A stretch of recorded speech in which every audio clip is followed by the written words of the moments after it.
Well, at least it's short. Sorry if that didn't live up to the intro, but I thought at least from a historical perspective, this film is too interesting to pass over. Lots of post-war noir used trauma suffered by GIs as plot devices, especially the battle-induced amnesia you see in films like High Wall, Somewhere in the Night, The Clay Pigeon, and The Crooked Way. Violence is unique because it tapped into a real economic crisis that faced the country in the years immediately following the war. Inflation was spiraling out of control, and many American corporations wanted to return to pre-war pay levels, while the public wanted to celebrate victory with a new level of prosperity. Businesses slashed wages and strikes were rampant across the nation. The government wouldn't allow the armed forces or National Guard to be used against U.S. citizens who had just defended America from fascist enemies. So many businesses turned to for-hire goon squads as strikebreakers, and the leaders of these gangs exploited their power for political gain. This was happening all over the country at the time Violence was released. So while the film is tepid compared to an amazingly eccentric piece of work like Decoy, it is a topical time capsule of that national moment. Michael O'Shea didn't make too many noir films. He was just too avuncular on screen, playing sort of a live-action leprechaun in lots of comedies and musicals. His big break came opposite Barbara Stanwyck in 1943's Lady of Burlesque. And in 1947, he married Virginia Mayo, a union that lasted until O'Shea's death in 1973. An unpretentious sort, O'Shea always maintained his membership in the Bricklayers Union, the job he had before becoming an actor.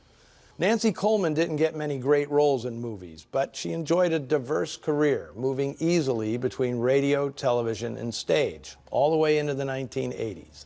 Co-star Emery Parnell, who played True Dawson, had one of those life stories that stagger a contemporary imagination. In his youth, he was both a concert violinist and prospected for gold in the Arctic. Even after becoming a sought-after bit player in films, he was part of the Preston Sturges Stock Company. Parnell would still tour the world with his wife and son, performing a musical act in which he played several instruments simultaneously. Sheldon Leonard was working as an investment counselor on Wall Street when the stock market crash of 1929 spurred his switch to acting. He moved from Broadway to Hollywood in 1939, where he spent more than a decade playing featured roles in all sorts of movies. In Open Secret, another B-message picture made the same year as Violence, Leonard played a small-town cop investigating an anti-Semitic hate group, showing his tough guy persona worked on both sides of the law. Leonard shifted gears in the 1950s, becoming one of the most successful TV producers in the business, creating, among others, The Danny Thomas Show, The Dick Van Dyke Show, and The Andy Griffith Show. I Spy, which he produced in 1965, broke the television color line by giving a black man, Bill Cosby, a co-starring role. Next week, we'll have something very special on Noir Alley. We're celebrating TCM's 30th anniversary with an all-day tribute to the great Robert Osborne. And though he sadly won't be here with me, we will be together, co-hosting a film we both cherish. Be here when Bob and I present The Breaking Point, a 1950 classic starring John Garfield and Patricia Neal.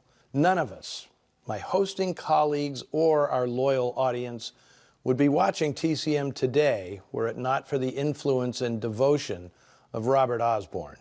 So I know I'll see you back here next week to pay him proper tribute. Until then, see you in the shadows.